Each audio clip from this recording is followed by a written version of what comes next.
هاي العقيدة نسير الحاضر واليجي والغا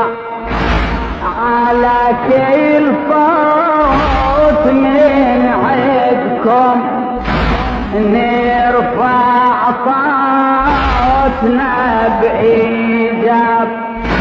بصوتك من صحيت يا حسين